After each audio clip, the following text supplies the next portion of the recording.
Hello, Mage fans, and welcome to Mage the podcast that works hard towards ascension so you don't have to. I'm your host, Adam Simpson. I'm joined again by Terry Robinson, and today on Tomes of Magic, we are going to be talking about dead magic. I had not read this book before, so I was actually wondering when I picked it up, is this magic that gets you killed, or is this magic that wraiths use, or is this magic that's so forgotten nobody can use it anymore? And so we're going to answer that question as we get into it today. I just wanted to put a little proviso, a little warning here at the start. This is a Black Dog Game Factory book. It has a stern warning on the front and back covers saying this is for adults only, and after reading it, I can only concur. Terry and I were thinking of putting a requirement on this episode that our listeners be mature, responsible adults only. But then Terry and I realized that cuts out the both of us. So instead, we're going to ask that you be 18 years or older or have a good fake ID. If you can meet one of those two requirements, go ahead and listen to us. So yeah, one of the sections includes the opener. So do you want to start with the human sacrifice or shoving a needle through your, I'll bleep out a word there. So just to kind of indicate where in the Black Dog spectrum this is. Yeah, I can certainly agree with that. But I imagine Adam and I will tone it down a little bit, but some of the stuff is a little bit unavoidable. Yeah, it certainly went for the full points on this one. Not only do the tatas come out again, but there's also some illustrations depicting graphic violence. And so thankfully they don't mix the two together. That's my only requirement. As long as you keep them in separate illustrations, I think I can handle it. Dead Magic came out in the year 2000. It's 136 pages. It had 4 authors and 2 contributors. What they mean by Dead Magic is that this is magic that mages used to know and use a long time ago, but it has been forgotten. However, because a lot of mages write things down, there are records left behind in different scattered places across the globe so that mages in modern times can go on road trips, dig up the old records, and revive this magic that was once dead. That in the 5 chapters of this book, we get different regions of the world and the magic that used to be prevalent there, but can be unearthed now if your players or some of the NPCs in your chronicle are interested in doing that. This book is a little different. It is more like Book of Crafts, where each chapter is a separate topic, and they don't really build on any themes as it goes through. It's just each chapter is a different group or a different part of the world or a different set of spirits, etc. So in this one, we've divided it up so that we're going to alternate on the chapters. Terry's going to start us off on chapter 1 and tell us what region of the world that is, and then we'll go back and forth until we reach the end of the book and share our thoughts on the book as a whole. There's a prelude fiction story that opens up for us, and that just depicts a mage who has pulled up the buried records for the ancient rote that will allow him to become a lich. And so he's wondering if that's going to work or not, because he had to fill in some gaps himself. And so he performs the rote, and as it turns out, it works out for him in the end if you consider becoming a lich working out. That's an exercise I'll leave to the listeners. But basically, I thought the prelude story was pretty good. I'm enjoying these prelude fiction pieces in the revised edition books being very appropriate, doing a very good job of giving a snapshot of what contents we'll find in the book. And this also, it sets the mood well, and it explains why a mage would want to travel around the world digging up forgotten mage records. So, Terry, what did you think about the prelude? I thought it was great because it was basically a shot across the bow of Tremere from Vampire the Masquerade, where Tremere's like, magic's getting weaker. What are we going to do? We have to cut off our own dongs and then eat a vampire, and we'll never do true magic again. And this kid's like, I don't know what your problem is. I just went globe hopping and pulled up some ancient dead rights that I had to claw from a mummy, and now I can do magic forever. Sure, my arete can increase, but I still have all my cool shit, and I can't die. It talks about the various needles that are in various places and so on. Once again, there's a lot of dick needles in this book. I mean, not a lot, like 2, but still that feels a lot for me. Maybe I'm a little sensitive about the topic. But like the last little paragraph is, shivering as his blood oozed over the cold stone floor, Alistair began the process of dying. He would never reach the end. And you're like, Yes, I want more of this. So I thought it was great. And just like the ho-hum, I've revised a right that hasn't been used seemingly in 3,000 years, but I filled in some of the blanks, is like, yep, the Avatar Storm is here. What else are you going to do? So I liked it. Definitely. Well, let's hear about chapter 1. Chapter 1, just a reminder that this book, to me, comes from a good place. It is authors trying to introduce readers to a whole bunch of magical traditions that had so far been ignored. When Adam and I talked about the Storyteller Companion, we did the timeline walkthrough, which I summarized as, hey guys, Asia! And this book very much adds to that to cover a lot of the parts of the world of darkness we hadn't gotten any information about. The frame narrative of this is a bunch of mages have been sent out into the world to collect stuff. And this is a collection of their notes that have come back. And one of the characters is Simon Payne, who is a chorister that I think was formerly a technocrat that was formerly a hermetic or something like that. There's Simon pops up a few more times in Revised. And to me, the book doesn't do a great job of saying this section is Simon, this section is someone who's not Simon, because if 3 of the sections are Simon, he is the most metal chorister I have ever encountered, and I would never want to throw down with this holy person. But the first one is entitled The Land of Nod, Sub-Saharan Africa, and it talks about how Africa is the cradle of humanity, even if Mesopotamia is purportedly the cradle of civilization. And each section has kind of a shared set of beats where it says, these are the people that use this. These are their stories and legends. This is the civilization that kind of informed it. This is how that civilization came to an end, or at least maybe went past its golden age. There's a section on how to tell stories in that region, what some of the magic is, what some of the creatures are, what some of the magical places are, and then it moves to the next one. The tricky part here is when you're talking about the cradle of humanity, a lot of the events and a lot of the myths were not necessarily written down because in a lot of cases we hadn't come up with writing yet. So that kind of complicates it. So a lot of it is oral tradition and trying to match up extant stories with pictograms and so on. And it talks about the early peoples, the Khoikhoi, who led to the Bushmen, who led to the Bantu, and the hunter-gatherer groups that it listed as being in Namibia. And we've found out over time that it is likely that humanity started in the Rift Valley of Kenya. But and one of the interesting things it brings up is the idea that it talks about places, but it mentions that before the technocracy came along, even place was more fluid, that the spatial relationships between 2 areas could change over time, which, again, just one of those little ideas that Revised drops in there that I loved.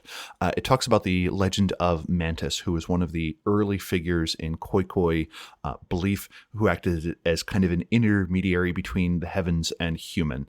He was the idealized bushman, and he steals fire. And that is a recurring theme we see in a lot of these stories. We get Hiseb, the old magician who lays curses and consorts with inhumans and is ultimately the inventor of death. We get Kagan and Kogaz, his son, who appear to be the first true magicians who are fully human yet still capable of manipulating the world around them. We learn about an early fear of rainbows, as rainbows were tied to the idea of fire, that it was traditional in certain areas to remove a knuckle to ensure early passage in the afterlife. Otherwise, you would then have to spend eternity kind of on your head. The Bushmen had a slightly different creation myth than this, and then the Hottentot succeeded them. And their beliefs, you can kind of see this generation on generation as civilization gets more formalized, for lack of a better term. I don't want to call into the trap of saying progressed. But we also get some stories of the early creatures that were feared, shape changers and breath stealers and naglopers, who will eventually be introduced in the vampire line as part of the Kindred of the Ebony Kingdom, which is a fascinating book that I have in no way the bona fides to evaluate because I am neither familiar with the indigenous beliefs of sub-Saharan Africa nor vampire. But after civilization starts to get organized and our first large cities get formed around the Great Zimbabwe, we get the development of bronze, and other metalworking in Benin. And Yoruba legend starts to be created with the ideas that eventually become Ifa and Santeria and Candomblé. As this organized, the formal magic that was more common in Europe and Asia starts becoming inflected in the local practice. Spirits were very important in these practices, as were masks and the idea of sacrifice. Magic was very much woven into everyday work. Many people would have charms, and travelers would use amulets for protection, and those spirits were often tied to a place. And from this, supposedly, the idea of ancestor worship grew. Great Zimbabwe was one of the world's largest cities until in the 1500s, the lands of Africa started being conquered. It has a historical aside that's like, oh, by the way, you've heard of Shaka Zulu and how he was one of the first great leaders to use modern military tactics. And it does the, what if his usage of formations and iron weapons had occurred maybe a century earlier? How would have this played out differently? And I'm like, whew, that's an as if I'd be curious about. It then asks, what are the ideas that you want to introduce into a modern chronicle if you want to use magic from this area? And it mentions, hey, magic from this area is going to be the oldest. It's going to tie to a time when the gauntlets was the thinnest, and theoretically magic was at its most potent. The stories and legends that could tie to that are well known and inflected in dozens of cultures, and many of these magics are going to be tied to a simpler way of living. It also gives the advice of avoid shoving everything into the dream speaker mold, which I very much appreciated, because this book kind of reminds us that in Revised, traditions aren't nearly as homogenous as maybe one could think in second edition, that they're kind of mega paradigms and aren't necessarily tied to a culture, which I certainly liked. Mentions that research is often hard because we have little written record from this early period, but we have much more contemporary information, although that ties to a period where there was much more cultural contact. Going on into the magic, each of these sections has a bunch of rotes and magical items and so on.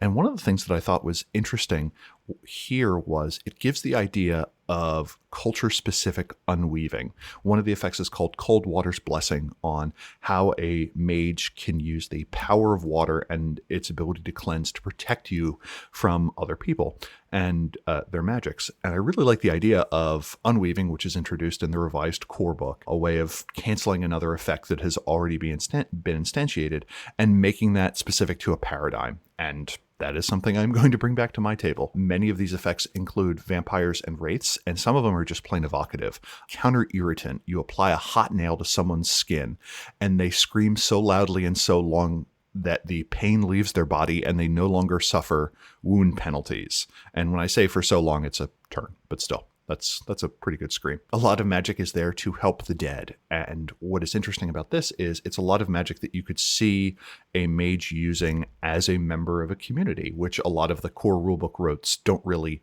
focus on. They're like, this is how you blow a thing up. This is how you get from point A to point B. But this is how you ensure a proper harvest. And this is how you can bless someone so that they grow up tall and strong, which midwife's blessing. Yes, I recognize that's in the core rulebook, but still. We get a few magical creatures, the idea of the rainbow, who can only be caught by the mystically inclined, and when they are captured and pulled across the land, they cause plants to bloom in their wake. If they are butchered, it will ensure a good harvest of sweet onions. There are the talking baboons that may know more than they let on, and there are also mystic places like the quiver tree forest, which is the stand of owl plants that is centuries old, that generate a very particular task that is hard to collect because it is protected, but may have a very specific kind of quintessence that is quite useful. That was the chapter, and as I think I'll be saying a lot more in this book, I wish it had been longer. So I think that's a pretty good summary of what I thought about it. I would have liked a little bit more background history, but maybe we really are dealing with Spartan resources, or maybe the state of the art regarding knowledge of these areas has progressed in the last 20 years. I am not an expert. I cannot evaluate that. If you are and you would like to come on and talk to us about it, I would love to hear it. There was a lot of good food for thought in Chapter 1. I liked how flavorful the rotes were. I mean, if I was going to take my players to Africa and let them interact with African mages, and seeing some of those rotes would really make for some good role-playing, I think.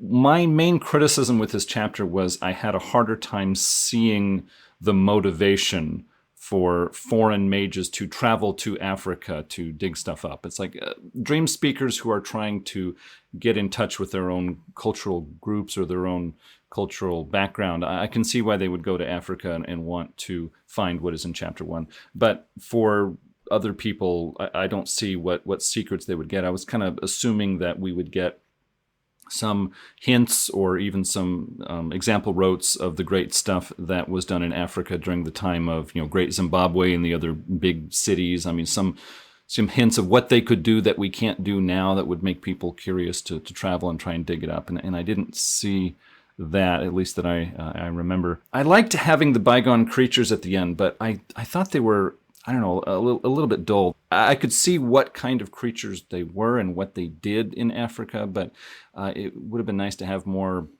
lore or powers or something to make them a little more interesting to put into my own games. I thought Giant's Playground, one of the places, was underutilized. It seemed like it was so interesting, but by the time I finished reading about Giant's Playground, I kind of felt like, well, should have been some more done with this. I even typed up my own attempt at trying to do more with it. I'll probably put it in the show notes or link to it in the show notes or something afterwards just to give an idea of. But yeah, overall, there was a lot of cool information on the older cultures of Africa, making it easier for me as a storyteller to bring in some interesting African elements to my own games.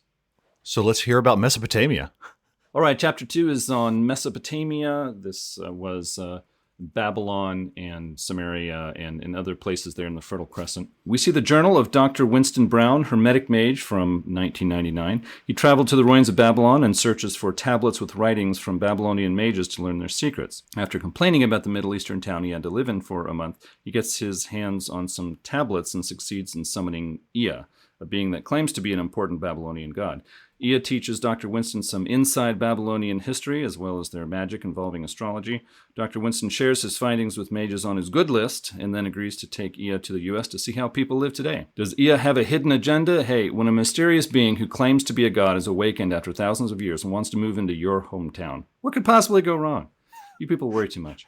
Although this fiction section does convey some interesting information, I was cringing a couple of times at some rather poor humor, but perhaps that's just me.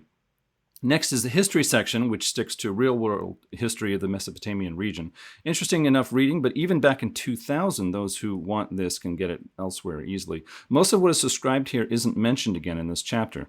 The section on Babylon follows, and now we're back on track. We get some history of Babylon, but the interesting fictional history of the world of Mage is mixed in. We learn that Babylon was a city full of evil spirits of all varieties that made the place their home. A huge ziggurat named Etemenanke honored the god Marduk, but it also housed a conspiracy of evil priests that performed a debased ritual they called the sacred marriage, where prominent women in the city were treated badly to open gates for evil spirits to enter the city and grant favors to those priests. By badly, I mean... well, it was bad. I'm not going to give a lot of detail here, but drugs and non-consensual acts were involved, okay? Anyways, many of the women abused by the ritual had evil spirits reside inside their bodies. Eventually, the conspiracy became so bad, Babylon was forced into decline, and it took over the entire Etemenanke ziggurat. The other mages of the city banded together to oppose the evil priests. They learned to read the stars to understand the messages the evil spirits were sending those priests. This section gives us the idea that some of the pure ones, or old gods, became trapped in knots in the tapestry and, panicking, devoured the patterns around them. The stars were their prisons, and from there they enticed humans. This basically copies the idea of the Weaver getting trapped and going insane from werewolf cosmology. Folks, it isn't just first edition that drops werewolf cosmology into Mage. Next, we get more detail on the Enuma Anu Enlil, a 4-part work by ancient Babylonian mages that describes reading the heavens. There are parts for the sun, the moon, stars, and weather. We learn there is a 5th part called the Ananaku that is known only to mages and the Arcanum. It's hard to keep stuff hidden from those guys. The Ananaku is for signs specifically dealing with supernatural forces. This would be the gauntlet, quintessence, flows of prime, patterns, etc. This work is the most useful for intercepting messages meant for the Nephandi. There's a nice sidebar with examples of translated lines from the Enuma Anu Enlil to get storytellers into the proper frame of mind. Flavorful and enigmatic, this sidebar is worth a look. Storytelling with Mesopotamia is a section that speaks plainly to storytellers, giving advice as well as information on which mage factions are the best sources of the recently uncovered information from the past. We get Babylonian rotes in several different sections, which is quite nice. There's the rotes that were probably common in ancient Babylon, rotes taken from the Enuma, Anu, Enlil, and modern adaptations of Babylonian magic. Common foci of ancient Babylonian magic is a nice sidebar. What I found lacking was a discussion of how the magical environment changes over time. Using magic 5,000 years ago is quite different from using magic now. Dominant paradigms change, ease of casting changes. It's a different world now. I would have liked to see how Dr. Brown and other mages had trouble figuring out how to change the ancient rotes to make them work today. Or reading about how epic rotes are now weak little things, something like that. We finished with two bygones from Mesopotamia, the Aledlamu and the Anzu. One is a benevolent winged bull with a human head, while the other is an evil lion-headed bird. We get hints about their traditional roles, but no gifts or powers to spice them up. This section did a great job of providing motivations for modern mages to delve into ancient Mesopotamia. First off, the magic developed there is closely connected with the Nefandi, perhaps even being its origins. Also, the knowledge developed by ancient priests to read the stars for knowledge and opposing evil is a tempting lure. The Babylonians probably understood reading the stars better than anyone save perhaps the ancient Mayans. But before we move on, Terry, what did you think of this chapter? I generally liked it. I agree with you that a bunch of the jokes to me were kind of in poor taste. I think it's one of those things where it was trying to be like, hey, we are outsiders and we think this is weird and strange, to emphasize how weird and strange some of this is. But some of it just kind of came off in poor taste. I liked the description of the early entities that eventually got trapped in the void, and the fact that maybe some stars are trapped evil entities from the time before the pure ones. And this very much reminded me of, in the Book of Madness, there is the character Agshlag, Crawler in the Pit at the End of All Worlds, who is depicted as one of these entities that is kind of gravitationally bound to a massive star that only through worship can they be brought through. And this is something that we've gotten a reference of at random points. In fact, if you look at the thing listed on page 50, the star in question, NGS 989Z/9N, that is the same one that is listed on page 35 of the Book of Madness. I'm glad the writers did their homework, or at least dropped that little Easter egg in there. But like when I found it, I'm like, oh, I get a bonus point because I'm paying attention. Professor Heinig, call on me. And so I was glad for that. The thing I thought was really cool about this is we get an idea of civilization has dealt with the Nefandi before, and they seemingly came out on top, although it did cause the fall of the Babylonians. I don't know how I feel about saying, hey, this civilization was evil. Like, I don't know if that's a statement I want to make in my game necessarily about a culture that actually existed at some point. But if you're going to do it, I think this was kind of a fun one. I like the ideas of characters encountering Babylonian practitioners of magic or their heirs and saying, oh, wow, the ritual you do to do this thing is super familiar to this ritual. Like that you could tell that one type of magic was precursor to another. They were the first to summon demons. And it talks about that astrology could be super effective. Like, if the void, capital V, is found in the stars and their movement is what determines their power, then all of a sudden astrology and astronomy are going to be super powerful for dealing with potent entities. And I thought it was evocative and flavorful, assuming you were okay with calling all of Babylon evil and not really saying its downfall was caused by human sources. The divination mechanics I thought were super fun.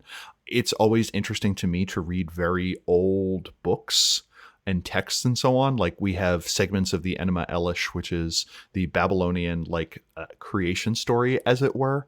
And there is always something that resonates with me when reading that, in the same way that certain translations of the Bible always kind of resonate with me. There is this certain truth and basicness to texts that are 4,000 years old that just kind of always resonate with me. And I kind of got that feeling with this chapter. The character running into Aya, I thought was flavorful. And it was like, is this actually, what's going on here? Is this just a marauder? Is something else here? And I like the idea of a god being diminished to the point where they are still a very powerful mage, but not nearly the maybe head of an umbral court that they once were. And I think that is interesting as a story idea. So yeah, I thought it was a whole bunch of, I would say, good, clean fun, except for not on the clean part. So well, yeah, my only response would be that I got the impression through reading this chapter that even though there was a lot of evil going on in Babylon, there were also people back in ancient Babylon who said, hey, we're going to stand against this. And they had some success. And so I'm not sure if that indicates that the whole culture was bad, but it seems like there were some heroes there who were doing the right thing. That is a needle that the storyteller will have to thread, or a choice that they will have to make, depending on how widespread you want to portray it as being. And maybe that's something in a game where you're like, all of Babylon was bad, and someone else is like, some of Babylon was bad, but other things were not. It's almost like Mage is a big game where everything is a little bit more complicated than at first that we thought it was. The next section is called Fire in the Jungle and talks about Mesoamerica. And I don't know who the narrator in this section is, but they appear to be some sort of hermetic. I didn't catch a name, which may just mean that I am a little oblivious. There's a Dr. Brown that reviews it. Adam, did you catch that? I got the impression that it was Zolka or something from before that he was poking around, but I could be wrong about that. Yeah, you're right. It wasn't really clear. We didn't get like a signature or anything clearly, because midway through, one of the fun things it does is it explains the Mayan calendar in the form of a book report, and it's entitled A Report from Dr. Winston Brown's Hermetic Committee on the Impending Apocalypse, which another hermetic is grading for a course. So this write-up is interspersed with little notes from this person's teacher or mentor or instructor going, oh, you got this wrong, and which leads to one of my favorite sections in this book. I'm doing this slightly out of order, and it says, Brian, if I see one more passive construction, you get an F. Passive voice indicates something being acted upon. Would you talk to an Umbral Lord with your language indicating that you want to be acted upon? Remember, you're Enochian. It's not why you say it, it's how you say it. I thought that was a bit of levity that was not offensive, and I thought that added a whole bunch to the chapter. We get a remarkably fast overview of who the Inca, Mayan, and Aztec were. And it talks about they were all good at math, and they all believed that human sacrifice in some way, shape, or form was super important to keep the sun rising. And one of its commentaries was, yes, this is bloody, but if you believe that every night the sun goes through the underworld and only through the sacrifice of a live human heart will the escorts of the sun have enough power to make it through the cruel area of the underworld and thus allowing the sun to rise again, you too would probably make sure that there is a steady stream of human hearts going to those entities if you think literally the sun rising is dependent on it. And that's one of those things where you're like, yeah, kind of makes sense to me. The history section is remarkably brief. It talks about the Mayans and the author encountering some very brutal magic and accumulating scars that couldn't healed, and the Incans and Mayans having very literally visceral creation stories where entities are torn apart or body parts or dismemberment is kind of important. And it makes a special note that this was not like the Romans. This was not done for spectacle. They believe their gods demanded pain to continue their functioning, and that life is very potent, and exhausting that life is also quite potent. They list the fact that the Mayans largely abandoned their major cities a little bit before the end of the first millennium as being a mystery. It moves on to the Incans, who are further south, and they were big on accounting, engineering, and agriculture. They had no written language that we've been able to find, a mnemonic not language that was used for tracking quantities and so on. The Incans practiced mummification, which was used to placate their gods, and this included children, but they believe that the sacrificed or the mummified were eventually going to be gods unto themselves. We get a little aside about what the end of the world may happen in December of 2012. Luckily, we survived that.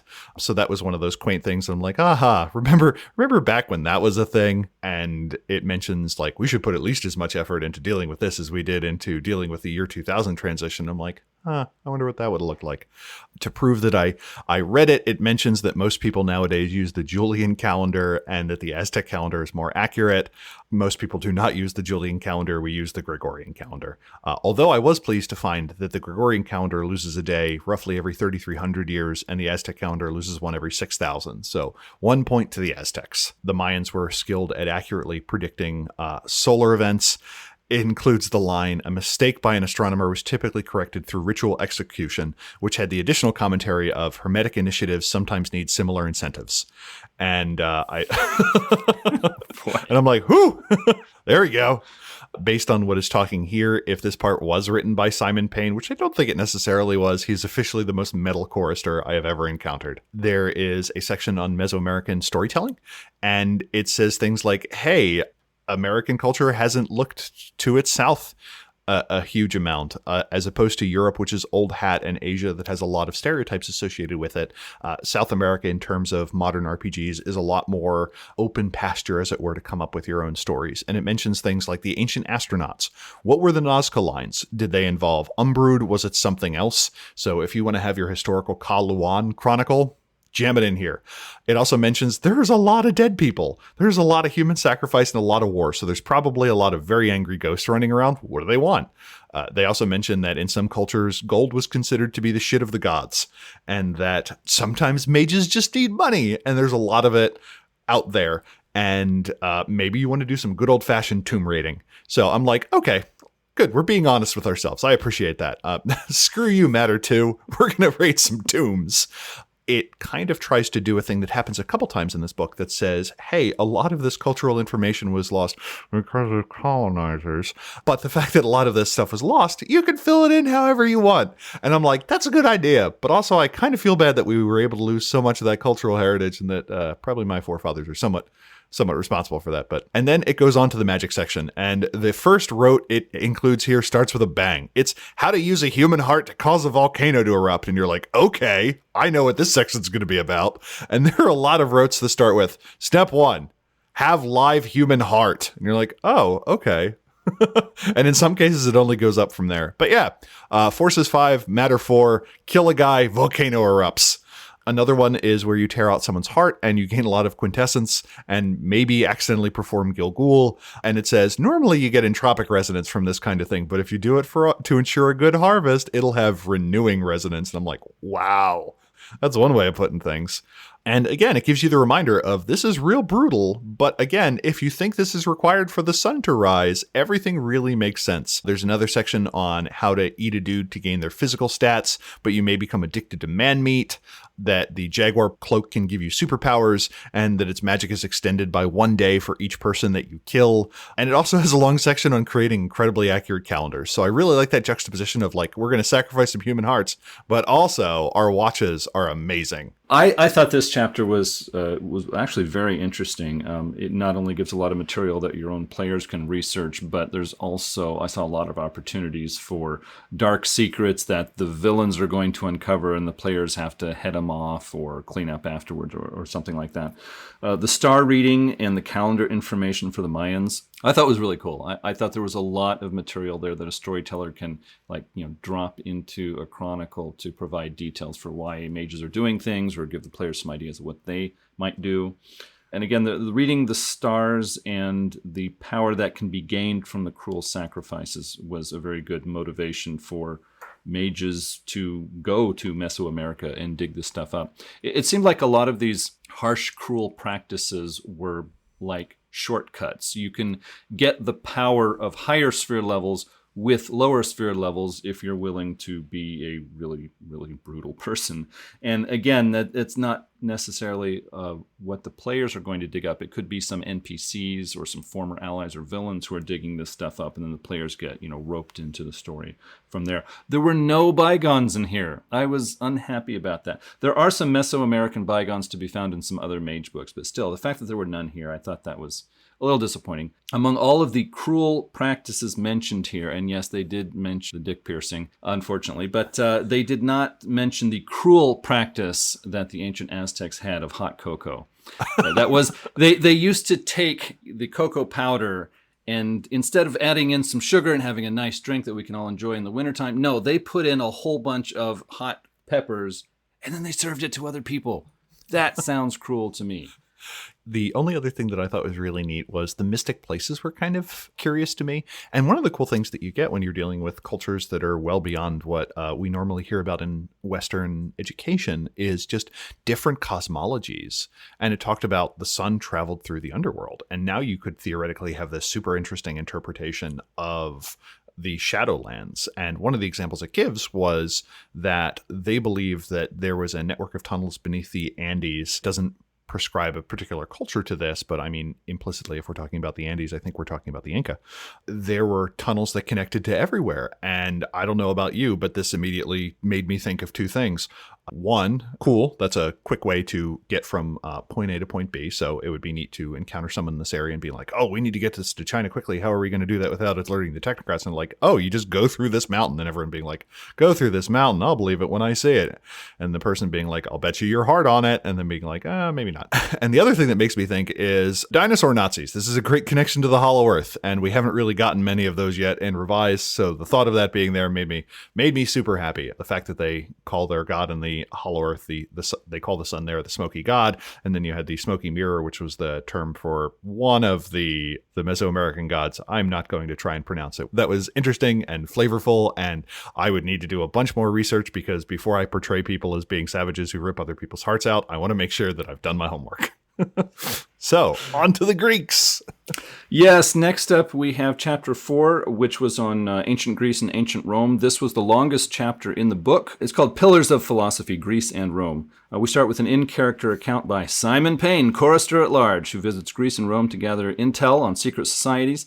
These 7 pages are a collection of different mages talking about history, how bad tourists are, the elusive golden and silver people of ancient lore, an encounter with the modern Oracle of Delphi, and the feeling that these lands still hold mystic power that is difficult to fully uncover. This section had an interesting bit on the Peloponnesian War, where Sparta and Athens fought in ancient Greece.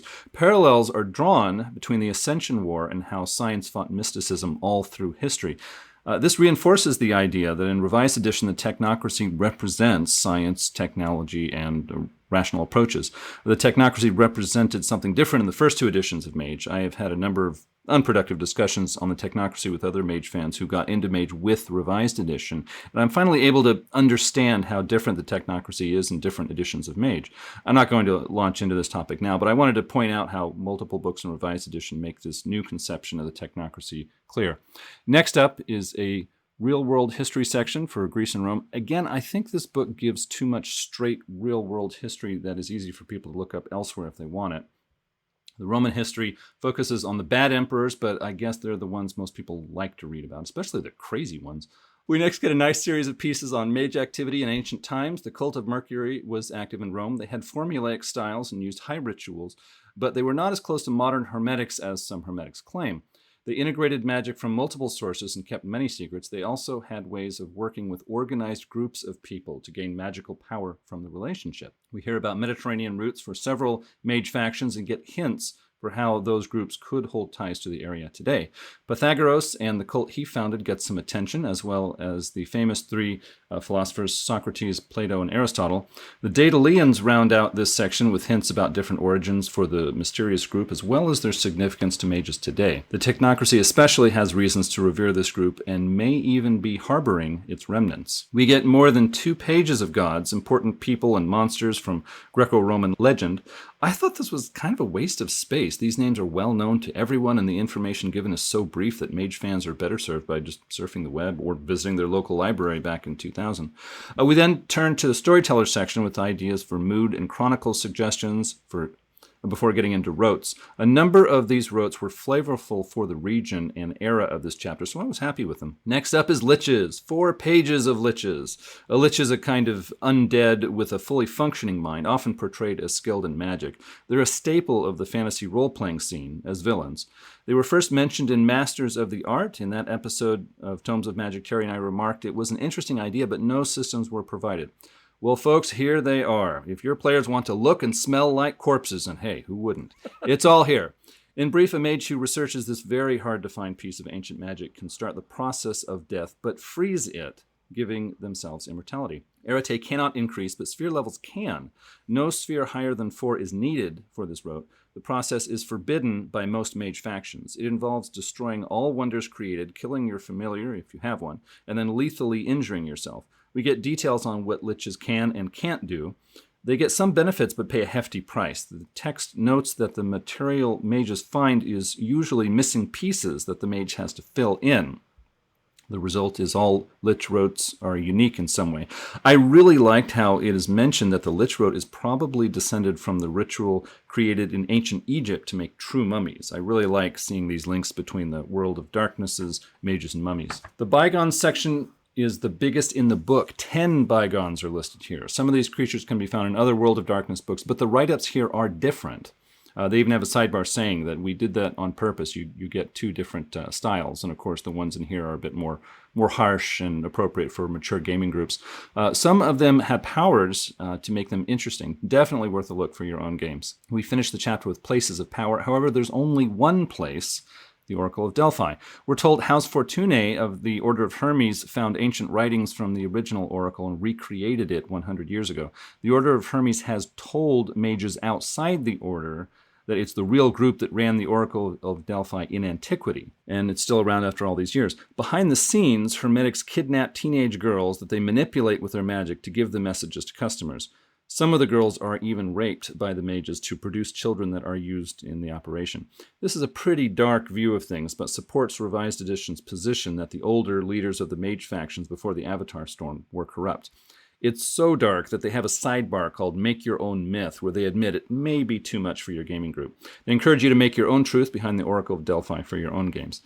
I really enjoyed the places of power and wish they could have had some more in this chapter, especially with the page count. This chapter did a great job of providing motivations for mages to dig up the magic of Greece and Rome. The Lich Rote, the secrets of the cult of Mercury, as well as the Pythagoreans helped me understand why mages today would want to visit the Mediterranean. So Terry, what were your thoughts on this one? To kind of go in reverse order, I did like the aside they had called Make Your Own Myth, where they said, the way we present the Oracle of Delphi kind of goes 2 different directions. One is remarkably banal and lame, and the other one is pretty brutal. And they're like, you're right. Neither of these may be appropriate. And I like that the book has that kind of frankness to it, for lack of a better term. There was a lot of real world history, which was a bit much to me. I did like the conspiratorial history that the Peloponnesian War was the first shot in the Ascension War, with the reasoning Spartans being the technocrats of the era and the Greeks representing the traditions driven by the arts and so on. And I thought that was an interesting interpretation. One of the things that Revised does is it says, no, the Ascension War in some form has existed almost as long as civilization. Just the names of the players has changed over time. And I just think that's an interesting idea. The Arignes, any book that contains the Arignes, I'm automatically a fan of. And they're like, these guys are amazing paradox manifestations. I'm like, yeah, if you want to kill everyone, but sometimes Paradox believes that death is the best teacher, so I certainly understand that. The section where it showed a bunch of different people's view of things, I thought was super interesting. I always like those kind of sections.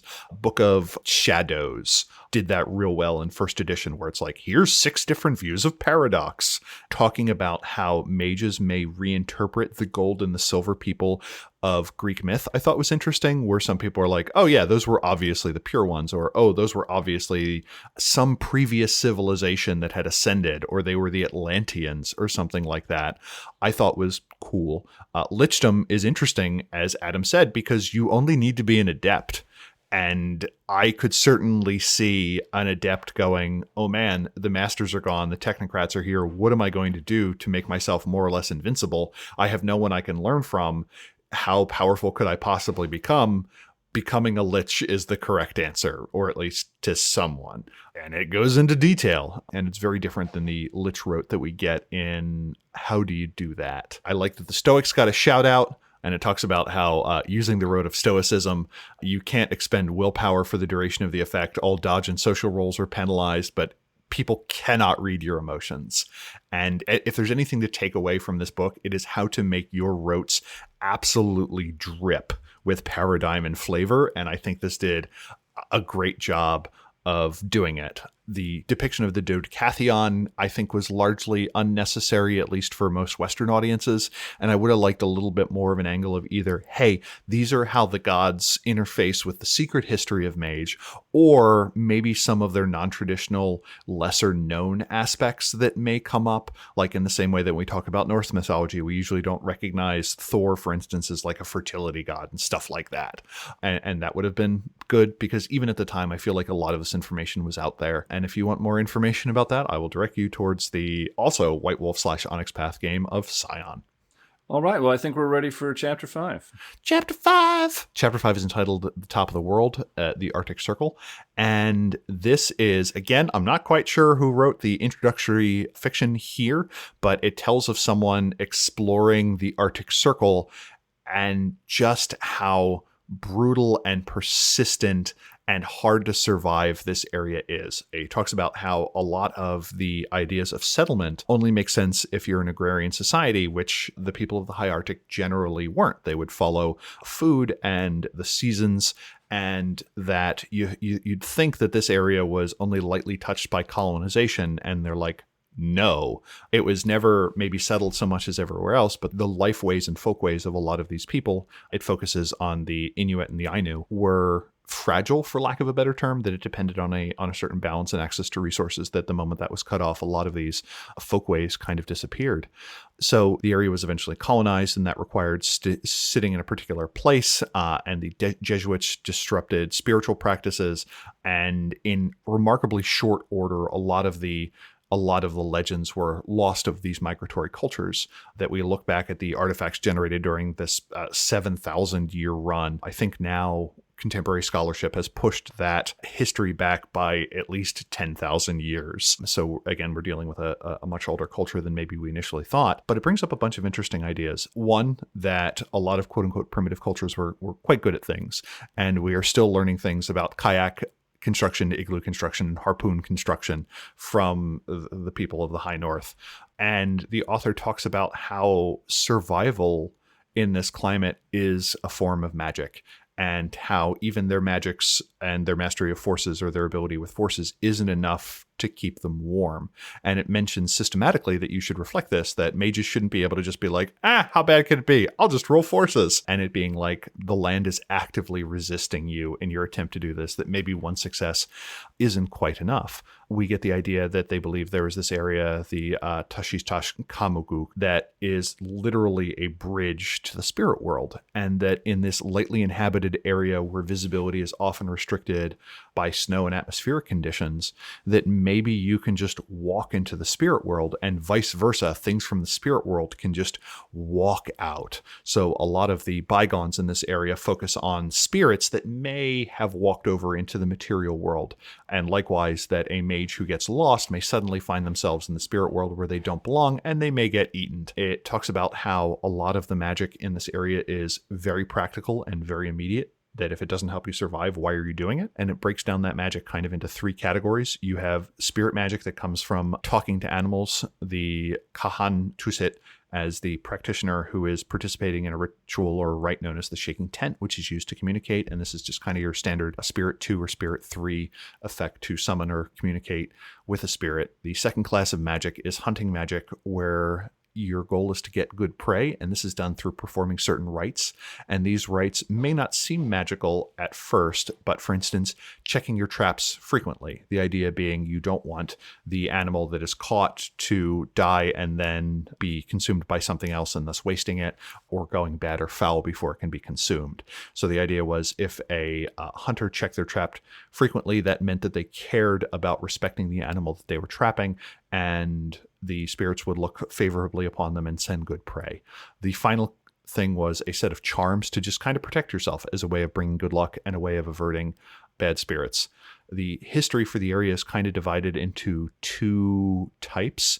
You have the idea that there is a quote unquote actual history, which still includes magic and stories and legends, and a more, for lack of a better term, mythic history, and that everyone is conversant in both of these in these cultures and moves back and forth between the two.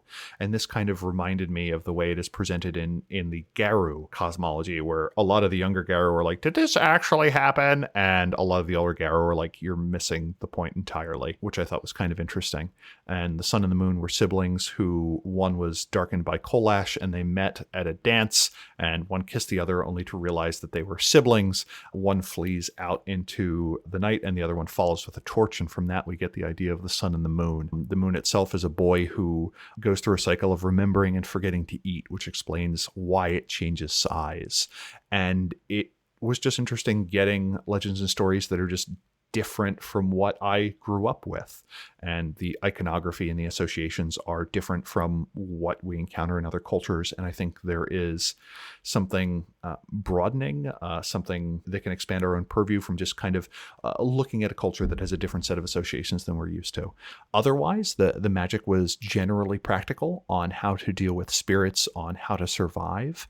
It shows the mage who is dealing with this area slowly realizing how you need to adapt your senses to this area, where what becomes important and what you need to do to survive kind of becomes the focus of things, that there's an inertia to this place, and that the gauntlet is often weak in the area. And it gives us a bunch of effects that kind of go towards this. Children are named after the recently deceased, and one of the effects, Aktiksiak, is the idea that you can get the positive attributes of that person if you perform this right recently after someone dies. One of the recurring themes in this book is what different cultures have as a notion of healing magic. And in this case, it is the healing power of caribou. We get a bunch of different creatures. The Anikunu Peo, which was the toadman that wrestled people and has taken multiple wives. A lot of strange things that you can encounter out on the ice. The Tupalak is a small figurine that you can set up to hunt down someone that you wish vengeance upon by willing all of your anger and hatred into a small figurine or doll, but that it can be sent back on you. And I thought that was an interesting idea. But my overall feel for this area is this was one that the culture in question that was lost is relatively recent, because it ties to the latter part of the colonial period and into the early modern period, as well as the importance of looking at cultures who aren't your own that have different associations and what we can learn from them. As far as the places of power that it lists, kind of the magical places, that was a bit thin. We get the idea, though, that we do have that spirit bridge where characters may be able to wander into the Umbra. And it talks about just go look at the Northern Lights. If you can look at the Northern Lights and not kind of be amazed by that, what's wrong with you? And I thought that was kind of a fitting end to the book. And then the most poorly written section of the book, obviously, are the 2 pages labeled notes. That's the last section. So what did you think about the Magick of the High North? Well, when it came to the chapter on Arctic Circle, I agree that the locations were a bit thin. It just seems like there could have been so many cool mysteries to uncover that Mages told hints about. My first pass through this chapter, my thinking was, well, I don't see a lot of motivation for foreign mages to want to travel here and dig up the magic. But then I started thinking more on the fact that it is so sparsely populated and so little discussed by people in the rest of the world makes it a place where different rules apply. There's that direct physical bridge to the Umbra, or to the Middle Umbra or Dark Umbra, you could say. And that is what makes this possibly interesting for me. This is mages who catch on and realize, hey, this is a place where we can get things out of the Umbra or interact with wraiths much more easily than other places. That would be the reason for them to go. And then after they go, this really harsh environment that actually takes a hit on magic used to increase your comfort, that kind of brings in the drama once the players get there. So I guess in a sense I can see how the natural environment is the motivation, not the magics used by mages there thousands of years ago.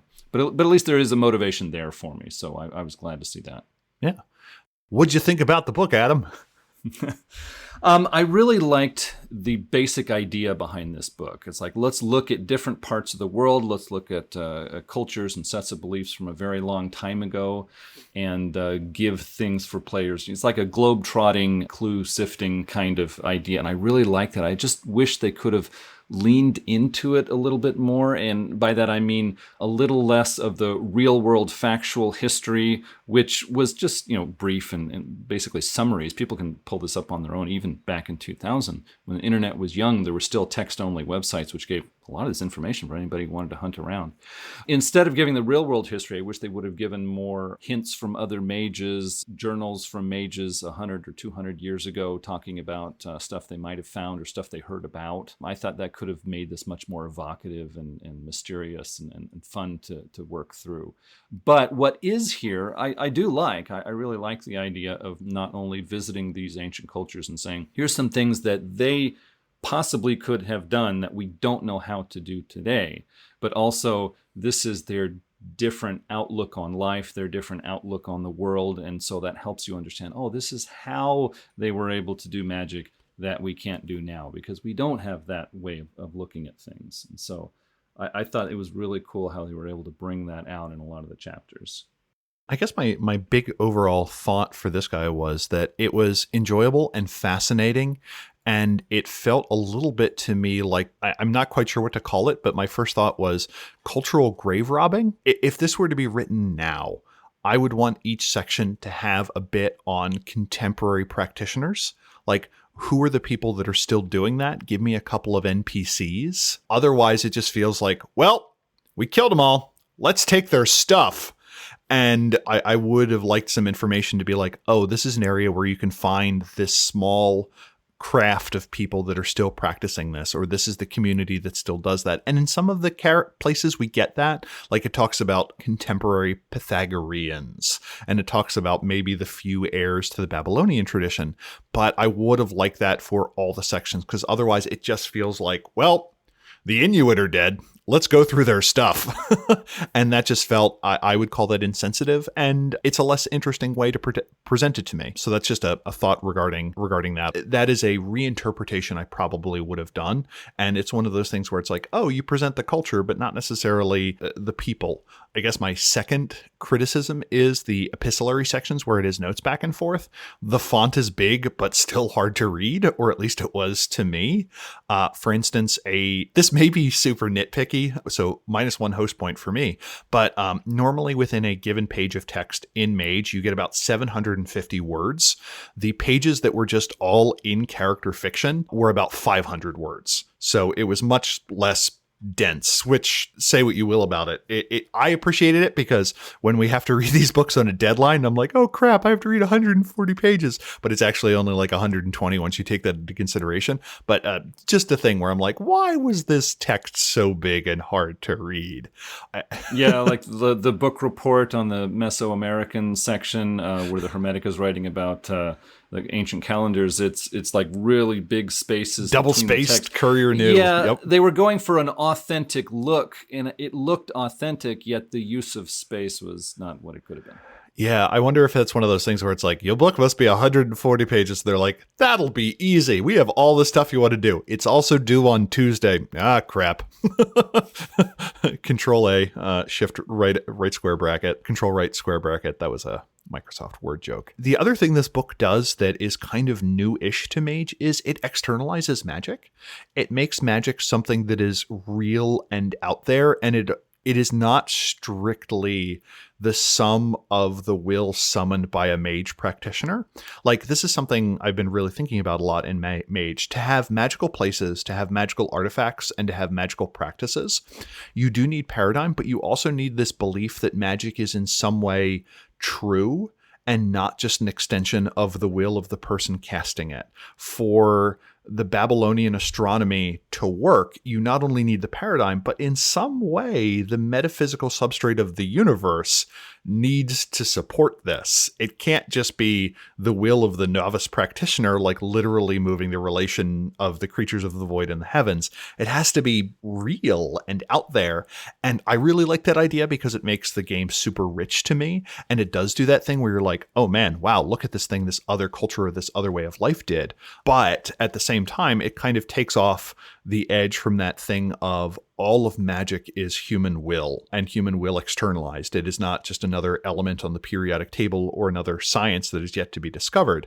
And that is something that I fought over internally. I do like the idea, like, for instance, the Babylonians having to deal with Dark Umbrood, where the may have had secret tools to deal with the Nefandi, but it kind of suggests here that anyone can pick up those tools and run with it. They do need to believe those tools will work, but to me that is a subtle reinterpretation of what magic is. I don't know if I'm overthinking that, but that's one of the things that that came across to me. Oh, yeah. Well, I like the fact that you brought that up, because one of the reasons I've been such a fan of first edition Mage is because it does a neat job of portraying to the reader that mages are people who can do magic, but they're in a world where other magical things exist. There's other creatures, there's naturally occurring phenomenon. It's like they're magical people in a magical world, and they bump up against each other, but they also bump up against, creatures and phenomenon and places that are full of their own kind of magic. And so that's what is so flavorful and interesting for me. And when we get to revised edition,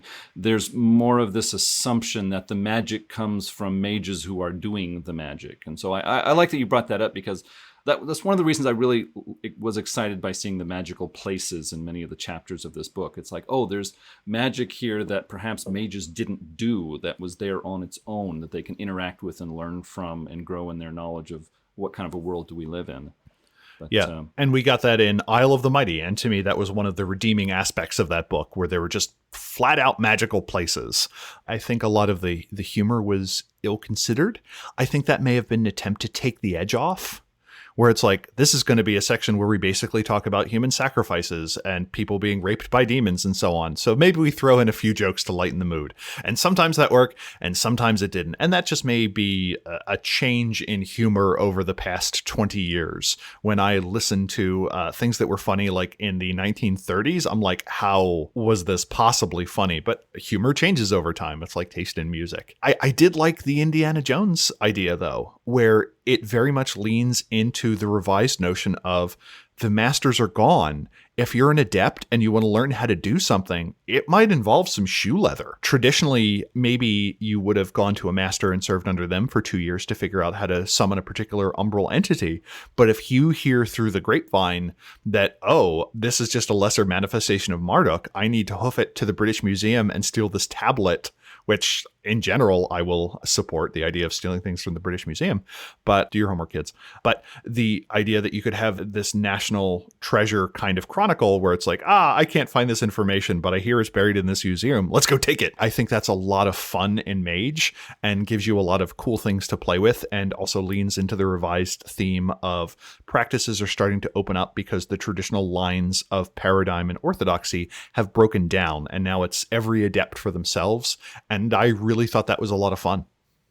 My last point was I really liked them including bygones in most of the chapters. I like bygones. I think they can add a lot of spice to a chronicle, and so I liked seeing them here. But most of the bygones in this book, they give statistics on it, and they give its name and a little bit of its background, but most of them had nothing in the way of special abilities or powers or special unusual skills. And so I'm kind of concerned that this might devolve into like monster battles for a lot of chronicles. And so I think when they have some special power or unique kind of skill that only they can do or only they know about, that suggests to a storyteller ways to involve them in your story other than monster fight. If we got to do a Dead Magic 1-2, because there was a second Dead Magic, and I just like that kind of verbal construct, a section on Umbrood, I think, would have been neat. And maybe that could fill that role of being like, oh, this is the entity you talk to if you want information about this. And these are the culturally specific rules to their court or how you summon them or interact with them. I think that could have been really cool. But with the exception of this book being somewhat tone deaf at points and the fact that it really treats these cultures as dead, I thought this book was great. I think it has a lot of fun stuff that you can take. It opened my eyes to a lot of the practices that are obviously out there but hadn't previously been presented. RPGs that present contemporary culture get a lot of criticism for getting it wrong, and with a certain amount of truth to it. But to me, it's always been a case of this is step one. In all cases, you have to do your own follow-up research, but you can't do follow-up research on a group or a culture that you didn't know existed in the first place. So what I think a lot of these books did a good job of doing is not taking you from vague familiarity to good familiarity, but taking you from, I didn't know this culture even existed, to now I know something about them and I want to learn more, but I'll probably have to go elsewhere. So I think this book did that second part pretty well. Final thing was it gives us the idea of items of magic or objects of power that are not traditional talismans or fetishes. It gives you the idea that if a mage uses a certain ritual implement for long enough, it will have a magic to itself. In the section on sub-Saharan African mage, it talks about how there is a particular Dogon divination bowl that it needs to be stored with care and treated with great respect. And if a mage uses this implement enough, it is something that they could hand to a sleeper and they would be able to do it. And this helped explain to me the idea that in Revised, the barrier between awakened and sorcerer was much thinner. That I think it was Adam or I brought up the idea that, like, how could you not know that someone is awakened? And you're like, well, if everyone can use this tool, but it just so happens that it has to be used the first time by this particular person to get the magic going, and that if a mage uses a particular effect enough times, the spare successes can more or less soak into objects and make them a holy item or a magical implement or something that anyone who is trained in doing that can do. I kind of get the idea of how that line between mage and non-mage is going to blur without having to make artifacts and charms and talismans using the traditional rules that were given to us in the book so far. So I very much liked that a mage who does magic enough can invest objects with power beyond simple resonance and without having to accumulate a huge amount of quintessence to make a proper talisman. Mm-hmm. It's worth noting that this was one of the few series they wanted to start around this time in the Mage books that actually succeeded. Tales of Magic was supposed to be a series, and they gave out the first book. It didn't sell well, and that was the end of that.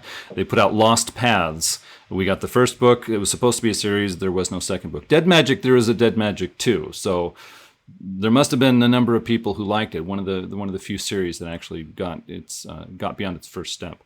But yeah, definitely. I also recommend this book. I have always liked the idea of globetrotting chronicles. And I've talked to so many people who say, okay, I'm going to set up this one really detailed city and have my whole chronicle happening inside this one city. I just love that this book says, hey, why don't you get out and see the world? There's all these cool things to find. So yeah, I would definitely recommend the book. I think this is a lot of fun, regardless of which edition of Mage you're using. Just not only the ideas on the cultures, but just this giving real solid motivation for your players to want to travel places and deal with the risks involved. And it gives you the tools to do it without having a high power campaign. We've talked about how you can have an intimate city-based setting, which is low power and gritty. This lets you do almost a global campaign that is still low power and at least a little bit gritty. If you're a mage who's lost all their tutelage and they need to come up with a particular artifact or an item, you can still have scrapes that you narrowly escape from, great adventure, without necessarily requiring the players have a bunch of potent power. Well, I was going to round this episode out with some adventure ideas, and then we'll see if Terry has a quote for us. So, Dead Magic adventure ideas. Number 1, the players are in Africa investigating a rumor that a mystic event will occur soon that weakens the gauntlet. Mages in North America believe this may give hints about getting around the Avatar Storm. In Namibia, the players visit the Quiver Tree Forest and discover tribal mages of long ago imprinted mental messages on the ancient trees. Some speak of the Elephant Master's Gates, which appear every 5 generations. The talking walls in the Great Stone House know about the Elephant Master's Gates. Hints in the ancient trees lead the players to the ruins outside of Bulawayo in Zimbabwe. Ngoma mages are encountered there. Some are impressed by the players' knowledge, but others suspect spies. Can the players convince the Ngoma to let them into their underground archive? What might they learn there? Mages who can open up communication between the Ngoma and the Council of Nine may gain a lot of influence. Number 2, the first winter solstice after the Avatar Storm, a master's sanctum near the players is no longer hidden. The players discover a document describing an area of the catacombs beneath Rome where the master stashed a scroll containing the secrets of a Pythagorean cult. For some reason, the master feared the latter-day Daedalians finding the scroll. The players find the area of the catacombs they want is flooded and hasn't been accessed for a long time. After some work, the scroll is found. It details rituals to call the 6 secrets, each of which will lead the faithful to a hidden grotto on a Greek isle. When all 6 sacred sites are visited, one can drink deep of Gaia's counsel. In the modern day, there's no telling what lies at each of the 6 sites. If the players accept the challenge, they'll discover they're being followed by people who wear suits and aren't very friendly. Number 3, the Children of the Golden Sun is a new faction in the Dream Speakers that claims the heritage of Mesoamerican cultures. It is growing fast and may cross tradition lines soon. A member discovered a new pyramid near the Mexico-Guatemala border filled with arcane secrets.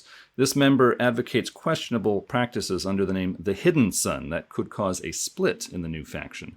The faction leader will reward the players well and provide the location of the rumored new pyramid if they agree to travel there and investigate. The faction leader suspects someone is leading her former disciple down a dark path.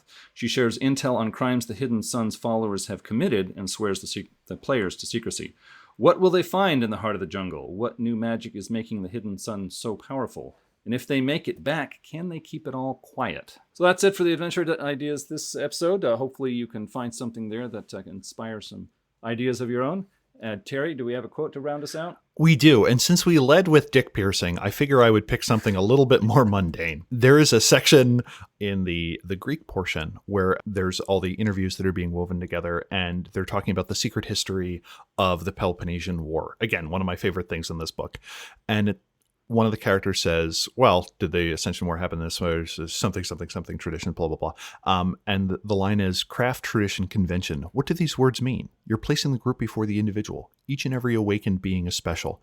There was a time when none of these labels existed and each mage was a force unto himself. This is essentially still the case. Some just like to pretend otherwise because one's network of friends and colleagues has become more formalized. And I just really like that interpretation of Mage, that it's like, yes, we call ourselves by these names, but each of us is a world unto ourselves. And it can either be a thing of focus on the individual or a much more potent idea that we are all near gods.